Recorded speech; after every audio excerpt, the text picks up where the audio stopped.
on a more generic point of view, what is changing in the way investors analyze real estate is that they're no longer looking at it just from a macroeconomic point of view. So historically, they would look at yields, supply, demand, and base their investment decisions on these figures.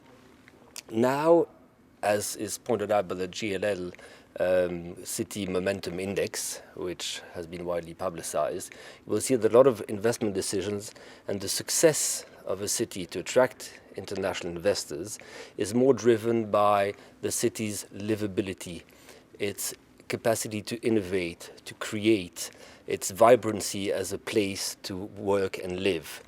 And if you look at Brussels, I think that will be conducive to attract more investors in Brussels. Because if you look at Brussels' real estate market and the figures, then Brussels does appear as a fairly stable, conservative market driven by long leases to European institutions with little cyclicity and few opportunities to do added value investments riding on these waves.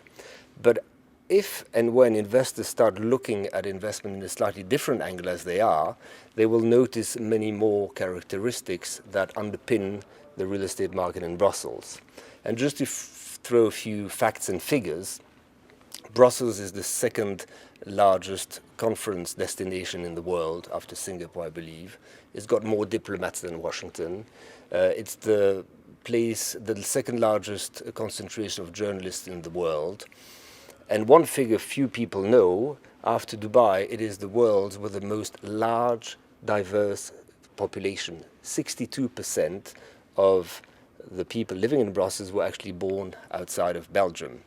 Now, if one believes that a diverse population is more conducive to creativity and innovation, and if one believes that these forces drive economic change and development, then clearly Brussels stands a fantastic chance to attract more investors as they start looking at real estate more differently.